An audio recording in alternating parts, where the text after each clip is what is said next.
it's like, oh, wow, people actually read these things, but they do. And that's who you're serving. You're not serving the algorithm. You're not serving the publisher. You're not serving the numbers. You're serving the reader. So instead of always thinking big is better, often thinking small is actually better, because that's where, like what Andrea, what you talk about all the time, that's where the community happens and the connection happens and the change and the transformation happens. And it's also where you develop the relationships that can go on for decades. Welcome to Behind the Author Brand, a limited series where we take a behind-the-scenes look at what it's like to be an author these days. Join me for meaningful conversations about exactly how real authors navigate their careers, marketing, branding, promotion, community building, and so much more. I'm your host, author brand strategist and expert, and also writer, Andrea Guevara. Thanks so much for joining us. Susan Kaiser Greenland is a best-selling author, globally recognized mindfulness innovator, and mentor. Her new book, Real World Enlightenment, Discovering Ordinary Magic in Everyday Life, showcases her trademark, practical yet joyful approach to wisdom practices. Drawing from global traditions and scientific insights, Susan shares her own stories from a lifetime of being a seeker and turns them into digestible strategies for everyone. Her pioneering work in mindfulness education for both children and adults is showcased in her widely translated books, The Mindful Child and Mindful Games, as well as the Inner Kids model for educators. Susan continues to advance mindfulness globally as an advisory board member at the Tergar Schools Project in Nepal. I'm very excited to share with you our guest today, Susan Kaiser Greenland. Hello and welcome, Susan. I'm so glad you're here with us. Thank you. I'm delighted to be here. It's always amazing talking with you. So you went from being an attorney in the entertainment industry to being one of the most well-known mindfulness experts for children, to now kind of this culmination of all this life's work in your latest book, Real World Enlightenment, which is much more geared towards adults.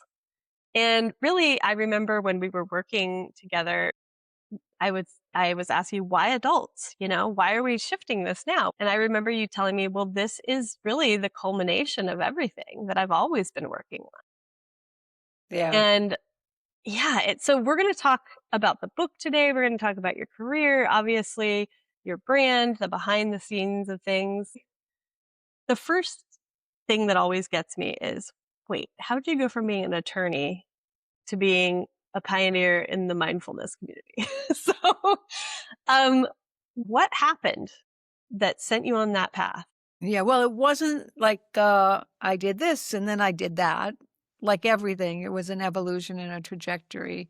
But I had started to meditate myself as a lawyer and as a young mom, and we were dealing with some family stuff to deal with my own stress. In fact, the joke is I was always a seeker. I was always somebody who yearned for a connection to something. I felt a connection even as a child. But as far as learning formal meditation, it was my husband who got me to do that, because I was driving him crazy because I was so wound up with all that was going on in our life at that time. And it took me a while, but I took to it and I started meditating. And then when we had kids, I just thought all of these skills, especially at that point, which now was many, many years ago, in the area of developing attention and executive function, they've got to be helpful for kids. A lot of the other things that we develop in meditation, kindness, compassion, open-heartedness, that sort of stuff, that is taught in social emotional learning programs in school, but not so much as far as the attention. I started researching it, and sure enough, there really wasn't anything for kids other than a very serious Buddhist context. So I just started developing it myself, and my son, who at that point was a toddler, was an enormous help, because I would meditate in my daughter's room, or in a room which is now my daughter's grown now, which became my daughter's room, which I'm actually recording this in right now. I would meditate in this room, and my son and daughter were sleeping in the room next door. And I would come in at 5 because I was a lawyer. I would have to I'd come in at 5:30 to practice, and my son invariably would toddle in, sit down next to me, look like he was meditating, and then usually topple over and fall back asleep. So I was convinced he was a reincarnated Buddha at that point. Yeah. I I later learned more about child development and realized he was just, coming to see his mom, but it all worked out. So I got there at that point, there were no meditation and kids things. So Yeah. I got a little cushion, I got a rubber duck, I got a rubber frog for him to focus on, and that's how it started. And then while working as a lawyer, I stopped doing other legal related volunteer work, and I would volunteer going into schools or boys and girls clubs, offering these mindfulness classes, and that's how it evolved. Amazing. And just for context for folks, what was this time frame? Because I know nowadays mindfulness, it's ubiquitous, but this time period when you were Around developing this, 90, let's see, probably around 93, 94. which is amazing. So I'm going to jump in with just this is still just so cool to me to this day. I remember when you were referred to me by another client and just seeing your name in my inbox talking about potentially working together. It was just one, like I have goosebumps right now. It was one of those universe synchronicity moments because personally, for me, with my two kids, we encountered your work years before I ever knew you. My kids were struggling, especially this specific moment. My daughter was really struggling with paying attention in class. And, my ex husband and I were going through a divorce and a custody battle. And, the kids were having a hard time. And I remember just searching online, how do I help my kid get their executive functioning back? And came across your work and we started meditating every morning. And I just remember thinking, this is revolutionary. It helped my kids, it helped me. And I knew, if kids get these tools before the world kind of runs them through the ringer, having that baseline of this way of being in the world could change the world. It just totally changed our lives. And to this day, I mean, my son still does 10-day silent meditation retreats, which is way above my level. But but I just want to share that story because I just think it's so neat the impact, that you had. And I'm so lucky that we got to work together later. Well, thank you for that, and also the synchronicity worked both ways because, I mean, you really took my mess of a brand and, were able to really make it make sense. But, there's 2 parts of that story I want to highlight in connection with who I think is listening. The first part I wanna highlight is, we talk about how did I move from children to adults, but just what you said in your own story, the work with kids brought you to this work. So while I was focused on the kids, it seemed in a way that was like providing stealth mindfulness or stealth meditation training to the adults. So Yeah. for me, writing a book for adults, and I have an audio program with Sounds True called Mindful Parent, Mindful Child, which are the meditations for the adults themselves. That was never anything different from what I was doing. And what I learned from early on is that parents like you would come in to work with me and they would say, I tried to meditate and it just was too jargony for me. It was too complicated. There were too many rules. But when I started doing these simple mindful games for kids, all of a sudden something shifted and I had an aha moment. My kids may or may not have had an aha moment, but I did. And that's what you need to be able to share this with kids. But the other thing I want to mention for people out there who are watching, not because they're interested in meditation, but because they're writers, is just to always remember that when you put a book out in the world, you have no idea who you're touching. And you may feel this book sold, undersold. You may feel this book was a flop, or you may feel this book might not be reaching whoever you want to reach because you're not getting some kind of external validation through these ridiculous metrics based on these ridiculous algorithms that now are all have to do with how well you can make videos and very little to do with anything else. But the story Andrew's telling is just such a great story because it reminds us that you're really writing for, working for, serving the reader. And the reader is reading what you write, but may not be communicating back. And my husband is a writer, he's a novelist. And the number of times he will feel a book underperformed and then find out it really impacted somebody else, that he finds out somebody read it or somebody sent an email or he runs into somebody socially. It's always a surprise. It's like, oh, wow, people actually read these things, but they do. And that's who you're serving. You're not serving the algorithm. You're not serving the publisher. You're not serving the numbers. You're serving the reader. And it's important to remember that. It's enough to keep you going when times get frustrating. So true. Yeah. I couldn't have put it better. It really is so important.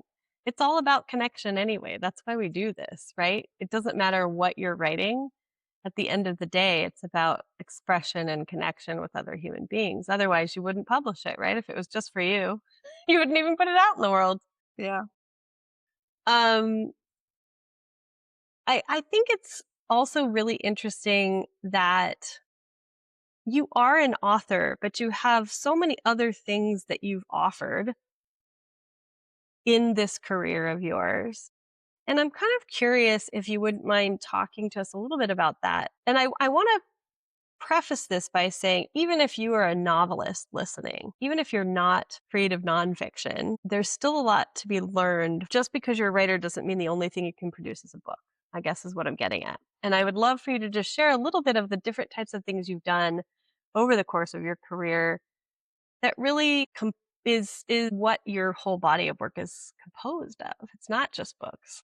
Yeah, well, sure. Well, because I have been teaching meditation, that's a lot of it, but you can teach that or whatever it is that you're trying to communicate in so many different ways, whether it's going into schools, whether it's doing a Zoom with a library, whether it's doing a video, whether it's doing an audio. I mean, the real growth area, I think, here for so many different people, and I'm seeing it with a lot of my friends who are authors, but they're memoirists or they're fiction writers, is in offering, and even one of my friends who makes crafts is the offering of online classes. And again, I just have to emphasize that the world in which we live and the algorithms which are curating for us what we see all have a very particular set of goals. Those goals do not need to be my goals or your goals. And those goals do not necessarily translate into making enough money to be able to support yourself,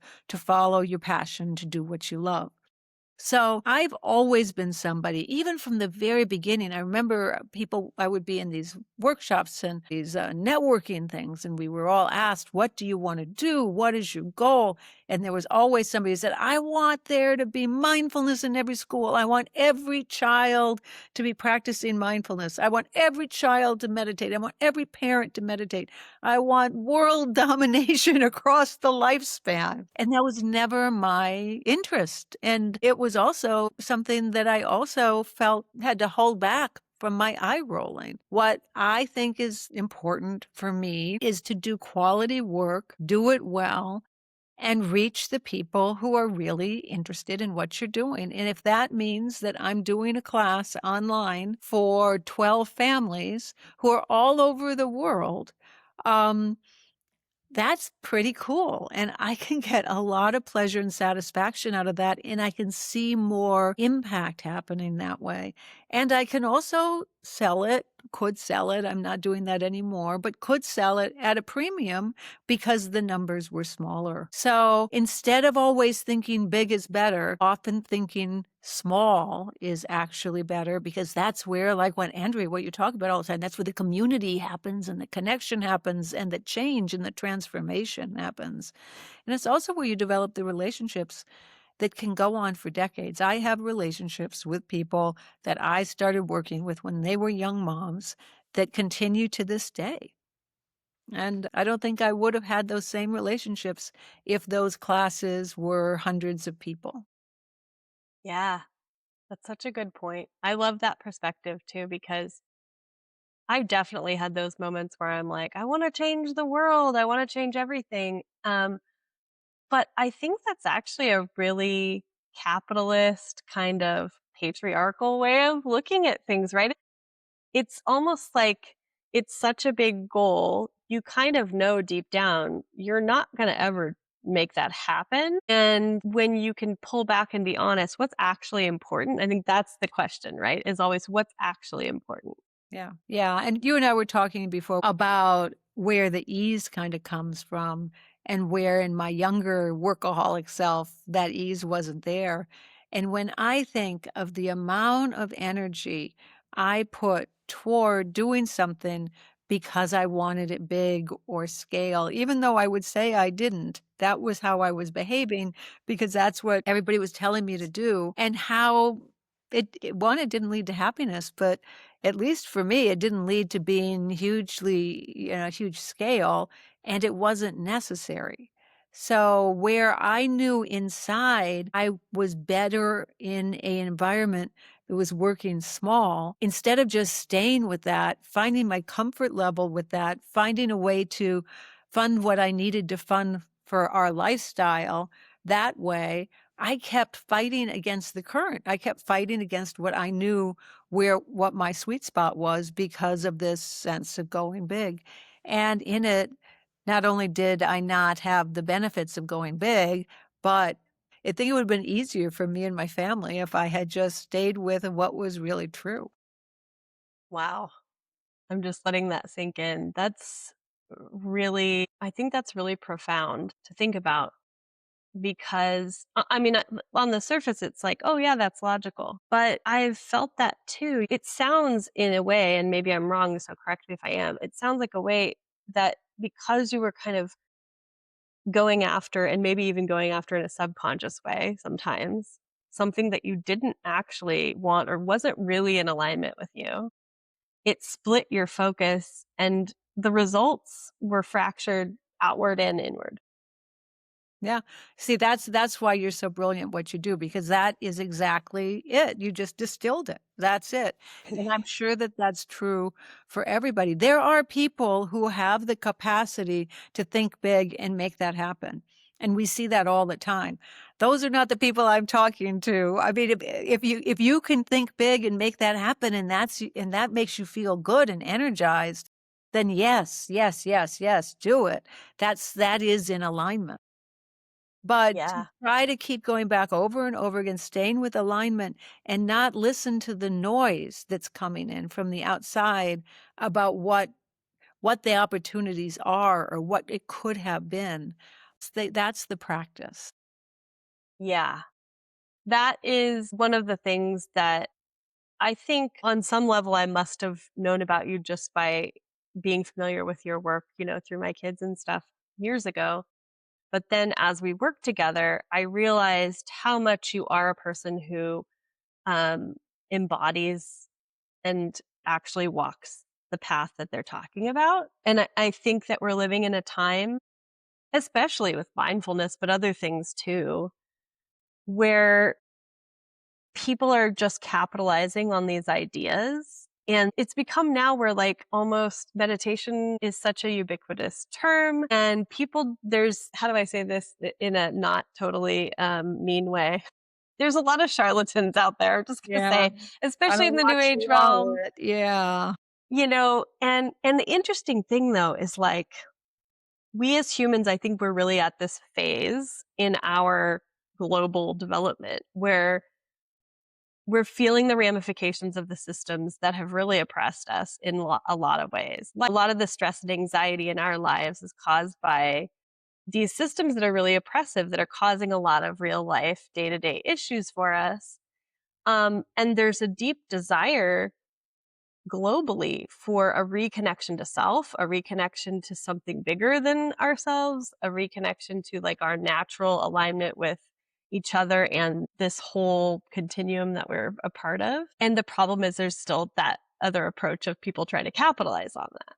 So I'm curious, how did you keep that true north through this? Because I'm sure you had many opportunities and even opportunities to collaborate with certain people that maybe weren't in alignment with you or, who knows what, but how was that for you? How did you navigate that? Well, first of all, I was unable to keep it as my true north all the time.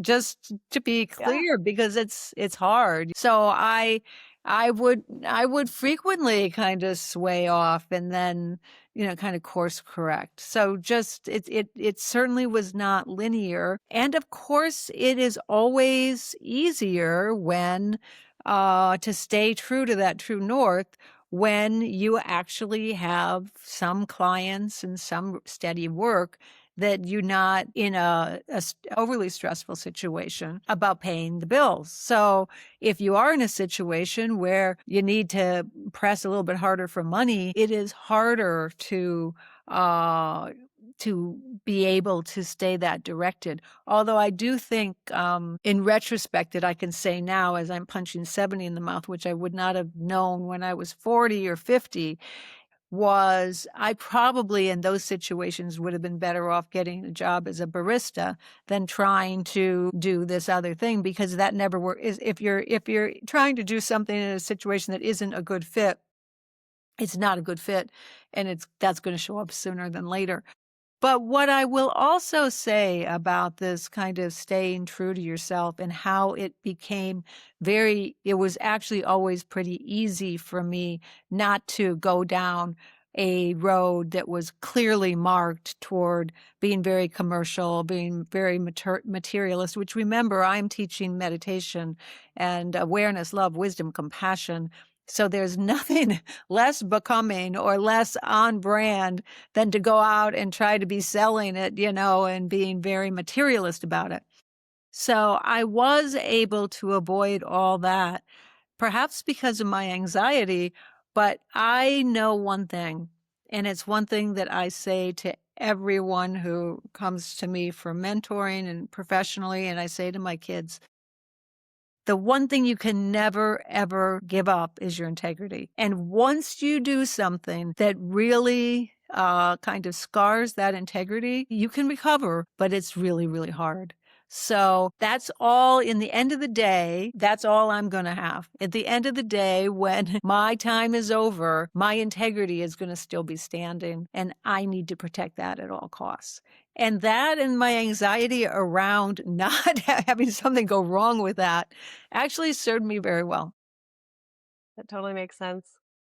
We talked a little bit about this beforehand and you kind of hinted at it a little bit. You're in this different phase right now of life where, and I remember you saying this even when we started working together. You're like, I'm not coming to you to like, this is my first book and we're gonna, I'm not looking to build an empire. I'm looking to create meaning.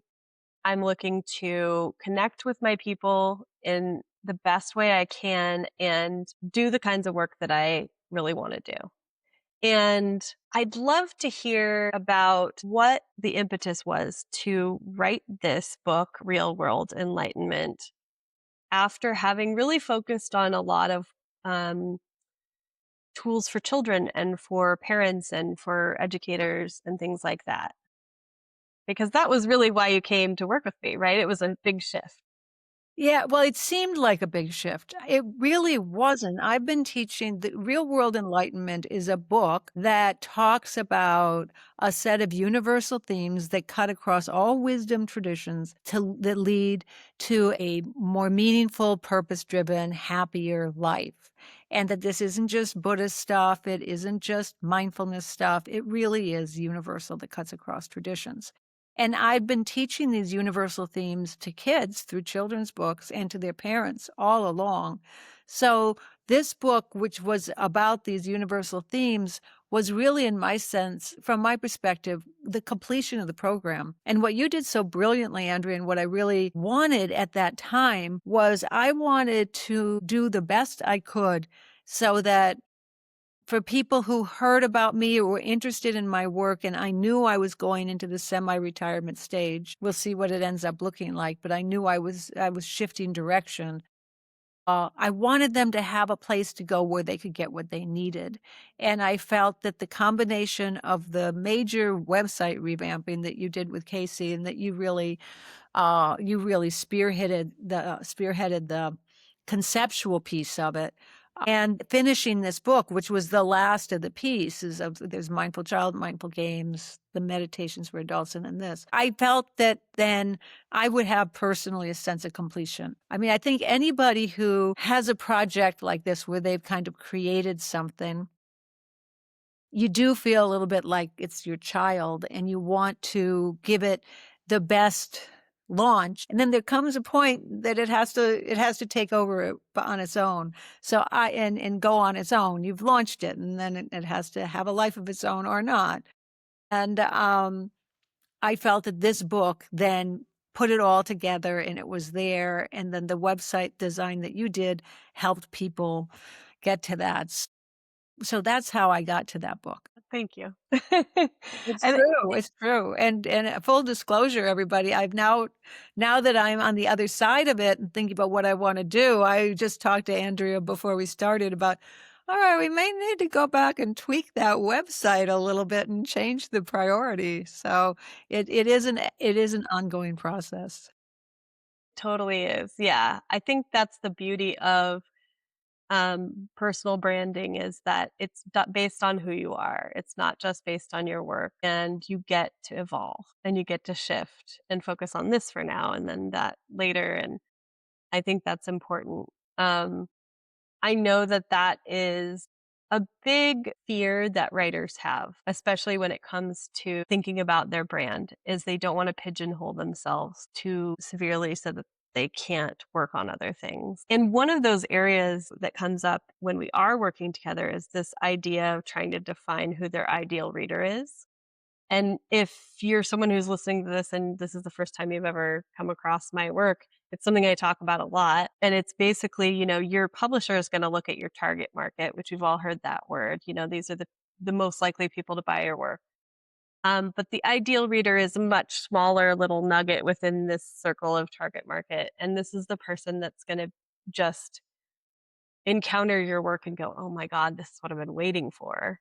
And now I need to tell all my friends." I remember when we were going through that process, and it is a process. No one comes into it and goes, "I know exactly who my ideal reader is." They may think that, but then they dig a little deeper and there's a lot more. Can you tell us a little bit about what that was like for you? Well, yeah, and then I think you should tell us what it was like for you because I was very resistant. I got worksheet after worksheet after worksheet about this ideal reader business. And I felt at that point that I really knew who I've been working with these people. It's not just my readers. I mean, I actually do go in and teach and I mentor and I talk to people. And so I felt I knew that person very well. So to have to write it all out, it was like, really? I'm very, very busy right now. I've got to finish this book. I've got to promote it. Do I really have to do this? Can't this get done in a phone call? But in the end, I have to tell you, what I learned with that ideal reader exercise is something that just in the last couple of months, I was on a phone call with a project that I'm working with, and I told the ideal reader story because I was a Yeah. lawyer first. And so when you're a lawyer, you always, when you're making your argument, you really pay a lot of attention to the people who are going to be pushing back, and you address them even before they have a chance to push back. And in academic writing, it's kind of the same thing. You look at the flaws in your argument and then you address them. So, in all of my years of working in this area, I had really kept top of mind when I was presenting something or when I was writing something.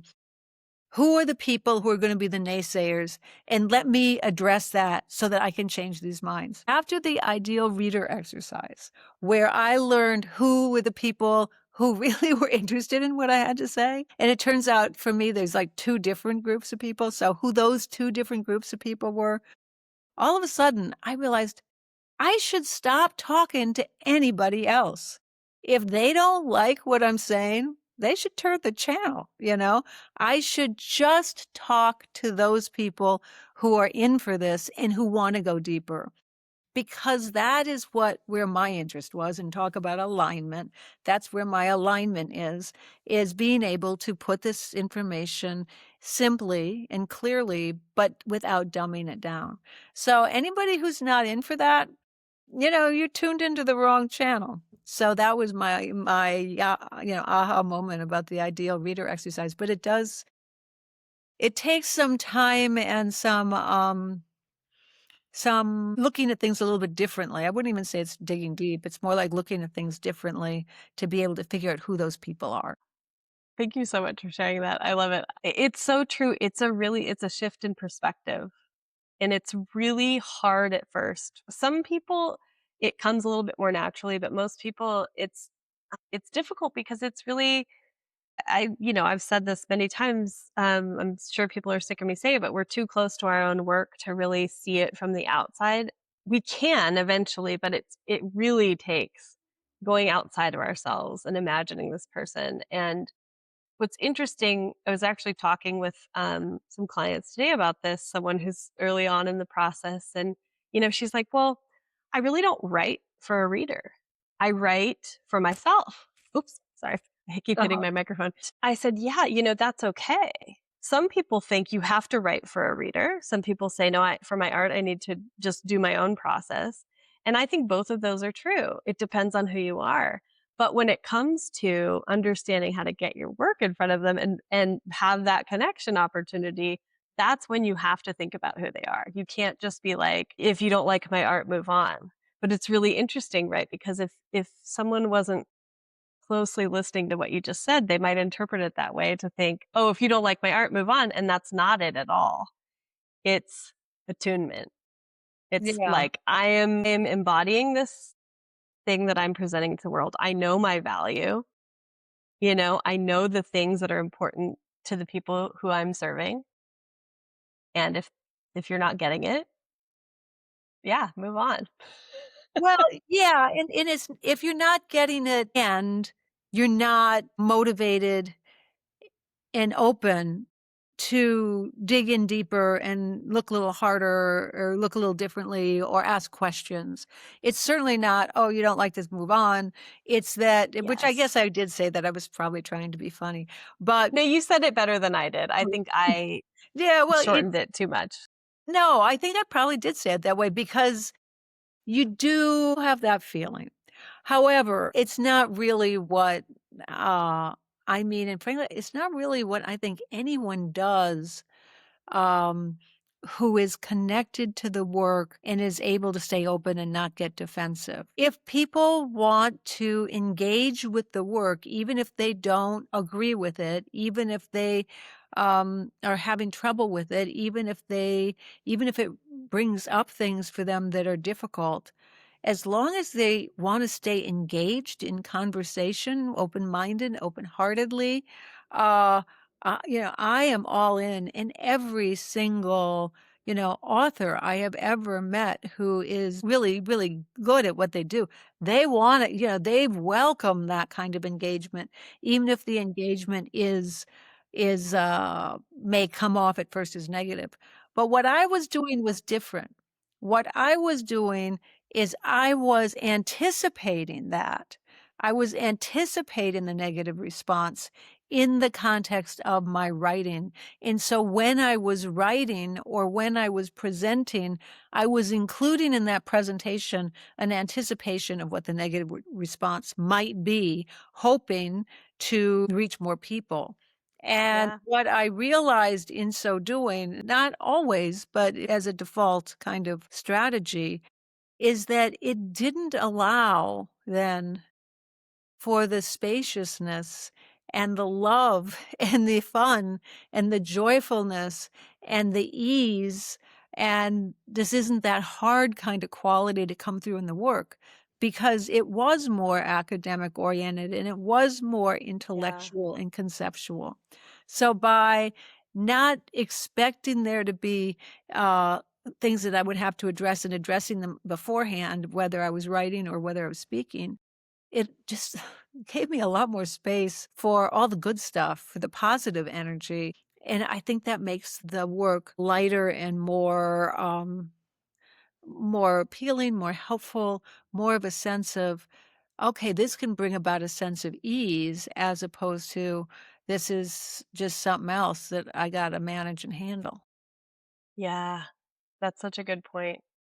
It's almost like we tell ourselves a lot of stories, right? Of everything going on in our day. And so this story of like kind of I have to prove myself almost in the work Yeah.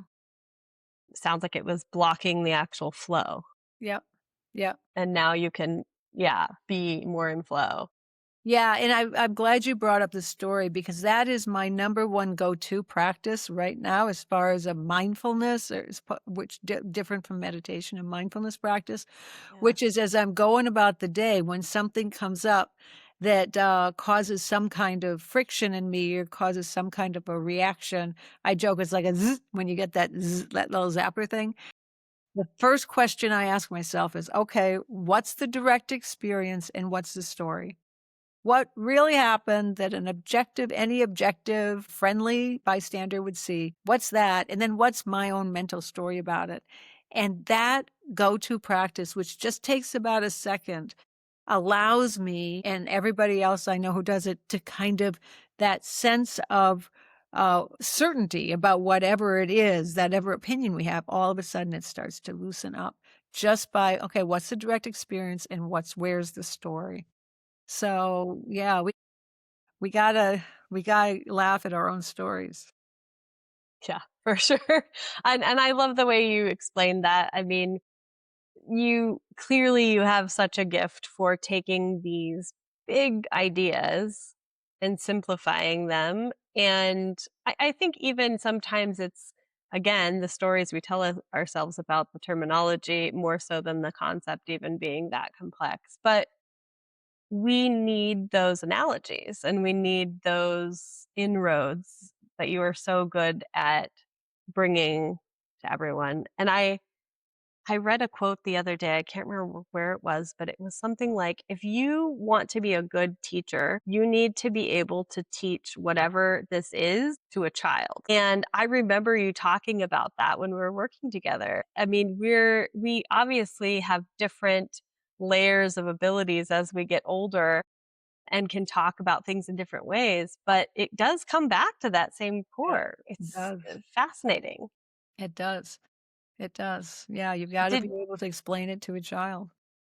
Yeah. Did you find writing Real World Enlightenment easy because of that or difficult? Or how was that process? Well, I'm not a natural writer, and I'm married to a guy named Seth Greenland who is, and he's been a writer since his 20s, and he gets up in the morning. As long as we've been together 38, 39 years now, nothing has changed as far as his routine. He gets up in the morning, has some coffee, reads the paper, and then goes. Sometimes he'll exercise, sometimes he won't. And then he sits down and then he writes. And I was always so unbelievably envious of him because he wrote for 4 hours, maybe 5 hours, and then he stopped. And sometimes he'd go to the movies. He would often read a book. He would go for a hike, and I would still be at my desk, whatever I was doing, and I would put in all of these hours and not be anywhere near as effective as he is. So for him, he's a natural writer, and this is just what he does. And I'm not saying, well, writing itself does come easily for him, although it's certainly a lot of work to write the books he writes. For me, I go through this period that I jokingly say it's like passing a stone. I mean, and it really feels like that. I've got all these ideas, all these things I want to say, and I have hundreds of pages for each book because my books were based on teaching. So I often had transcripts or else notes or manuals. I would have 800 pages of material that I would be going through to try to distill it down to something that you could describe to a child. The important piece is not to lose the depth of it or not to lose the potential for depth. And, and that is one of my pet peeves right now about what's out there for other writers in the marketplace who are trying to write. I mean, it's instead of AI starting to sound like us, we're starting to sound like AI. It's Yeah. insane. It's crazy. I just wrote an article for somebody, and I'm grateful for the opportunity and all. But when it came back, everything interesting was taken out, and it was so formulaic. And I get that that's what they need to do to get their clicks and everything.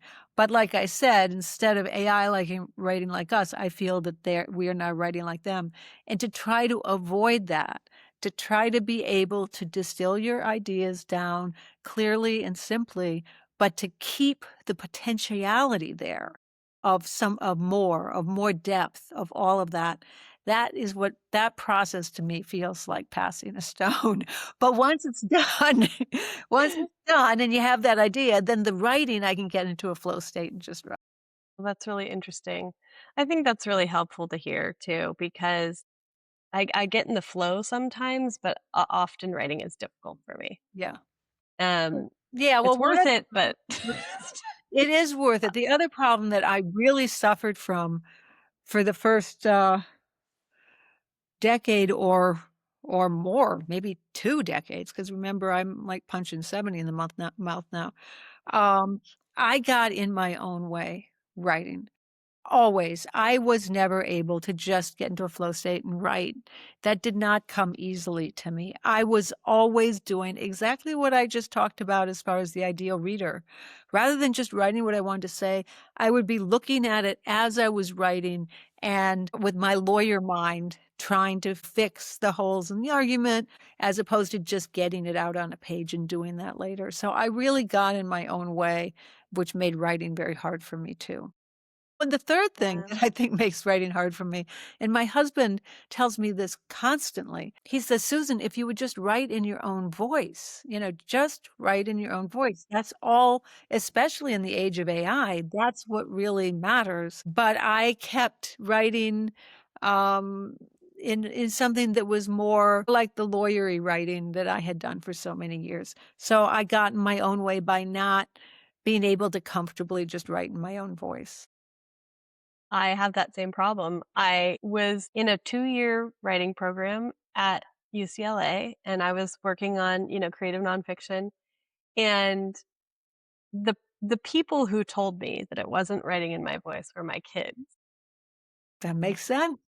And when I finally broke through, it was because I took a short story writing class, and it freed my mind of being able to whatever I was doing to myself, thinking I needed to write in this other way, it really freed me up. And I think that um, writing other things and just trying other things as a writer, if you are feeling blocked in whatever way, it's again this mindset shift that needs to happen.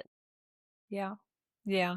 One of the things that helped me too, because I was able to teach in my own voice, but not write in my own voice, is to with the notes program and everything now, it's very easy to dictate or just talk. And so really just sitting down and saying what it is that I was trying to get out has been helpful to me sometimes. Such a good point. And Yeah. then it goes to text, you do it on the note and it comes out in text, and then putting that text in a Word doc and starting to play around. Yep. Yep. One last question about, well, it's not the final question, but almost final question. Looking back, we talked also a little bit before we got on here about like being a recovering workaholic. Yes. What advice would you give to writers who are maybe more at the beginning of their career? What would you do differently? Well, Or what you did right and just was a good no, no, no, piece of no, advice too, I guess. yeah, uh well, again, it goes back a little bit to what we were talking about. There is this reality of bills need to be paid. And so, the first advice I would have for somebody at the beginning of a career, of any sort, and I also have this advice for people who want to be meditation teachers, is if at all possible, figure out, especially if you want to be a writer like a novelist or, want to write books to get them published. We all know the state of that industry right now. So, if at all possible, figure out a way that your basic expenses can be covered. And hopefully with something that is at least tangential to that work you're in. So, for example, I've got one young person that I'm working with, and he has a job that he gets regular money for working from home, getting paid for doing some coaching for somebody else in an online environment. And that means that he knows that every month he has, it's not a lot of money coming in, but enough money that he's in an inexpensive apartment, he lives modestly. So then he can go, and the rest of his time he can just pursue his art. And so if there's a way you can do that, that's great. I know everybody can't. But remember, jokingly said before, maybe, and you're talking to somebody here who was a lawyer, maybe I should have gotten a job as a barista at those points when money was a little tight, because just something that was not taking away from my mental space. That's the first thing. The second thing is to recognize that attention is a limited quantity. And there's a guy, I don't know if you're familiar with him, but his name is Cal Newport. And I became familiar with him through my kids who are both devotees of Cal Newport. But he talks about deep work and how we really own, and this is also my husband, the story of my husband. He would go in and he would write for 4 or 5 hours and then stop. He knew that internally what this guy is talking about now, um, that we really have this limited attention economy, and so 4 to 5 hours tops to do this kind of deep work. So schedule out your time so that you're using that time very effectively, so that you're not using your deep work time to do, other things, and then when you sit down to try to write, you're exhausted and you don't have that attentional space. So I think it's different for different people, but figuring that out for yourself and then carving out that time and protecting it. The last thing I'd say is the idea of sacred space. I think sacred space is just incredibly important. And it doesn't have to sound all highfalutin like sacred space and you need a meditation cushion and the incense and all this stuff. I just mean a quiet space where you can shut the door and where you carve out time just to be creative. Whether that creativity is listening to music, whether it's noodling around with your thoughts, whether it's playing the guitar, whether it's writing, whether it's journaling, whether it's collaging, whether it's meditating, whether it's doing nothing, but just giving yourself that time and carve it out as part of your deep work time. Carve it out as part of your scheduling so that you can just see creativity, what bubbles up and what wants to bubble up. Part of it will be directed toward the output, the work, but part of it will also be directed toward the alignment that we've been talking about. The more of that time that you give yourself, the more you'll be able to see what that alignment is. And that's just incredibly important. So if you have your time for sacred space, you have your time for deep work, and then just try to kind of take it easy on yourself a little bit. You do what you can every day you can. And then instead of pushing up that hill, like that was me, I was trudging up the hill all the time. I was pushing any rock that got out of my way. That was Susan Lawyer mentality. But what I really learned that was more effective was to be more like water and kind of just do your best to wash around the rocks when you can and not try to push away something that you're not going to be able to control, and learning to be more okay with not okay in your off time and trying to find some joy and connection in addition, because this is, if you're creative right now in the crazy world we're in, it's always hard, but it's particularly rough now. And so creating the environment that allows that creativity to emerge, and then creating the space to do other stuff that is fun and nourishing. And part of that nourishment is make sure you move, make sure you get out there and exercise, all that stuff. It sounds like a lot to do, but actually you can work it in through the day if you're Yeah. able to. Yeah, if you're able Yeah. to create a schedule. Yeah. We have to remember we're still animals. Like we still need to take care of the animal of our body. Yeah. And it's all integrated into how we work Yeah. as Yeah. well. Yeah, I mean, that was not something I'm doing better with that now. That's not something that was always top of mind, but it is important still to get up and walk, to get up and move, all of that stuff because it all fuels the creative process. Yeah, and just hearing you mention that sacred space and the creativity, I mean, there's so much science coming out about that now too, of like that's how our brain integrates and balances itself. It can't just be all left brain stuff all the time. It just isn't how we're built.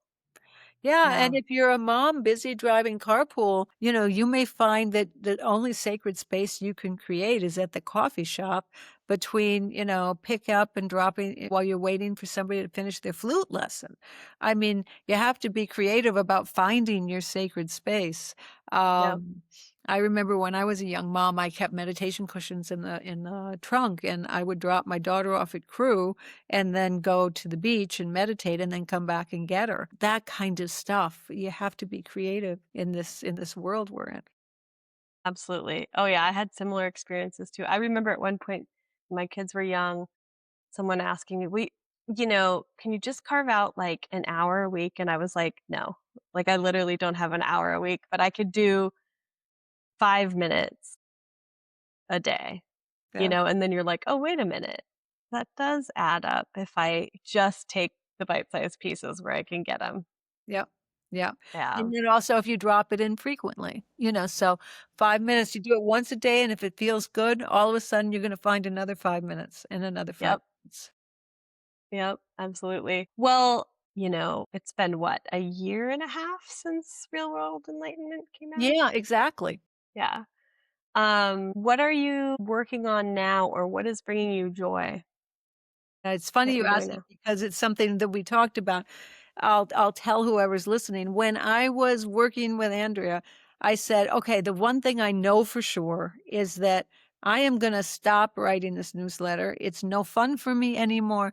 It's exhausting. I'm gonna let it go. So whatever we do on the website, I do not wanna emphasize my newsletter because it's not something I see in the long run. I really am anxious to let that go." And then in January, a year ago, just about a year ago, um, I started to take time off, taking less work, see what brought me joy, see where I thought I could have a more meaningful, connection with people.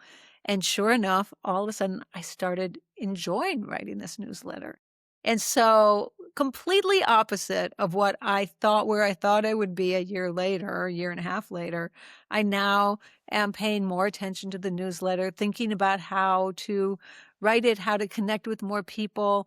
I love the fact that I'm able to go into a little bit more depth in something like this than I am with articles and things. Because as I was talking about before, magazines and the different places that will ask you to write or contribute, they all have their own format, and that format usually doesn't include going a little bit deeper.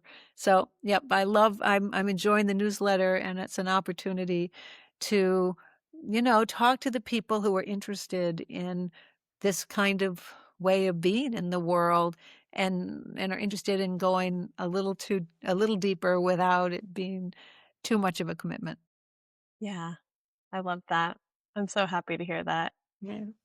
Yeah. Well, tell people where they can find your newsletter so they can Just join in. my website, www.susankaisergreenland.com, and, there will be a pop-up that comes up, says, "Subscribe to the newsletter," and that's the easiest way. I am on Instagram. I'm not as active on social media now, but I may become active again. The way they keep changing those algorithms, I find, disincentivizing, Yeah. but I am on Instagram and, LinkedIn.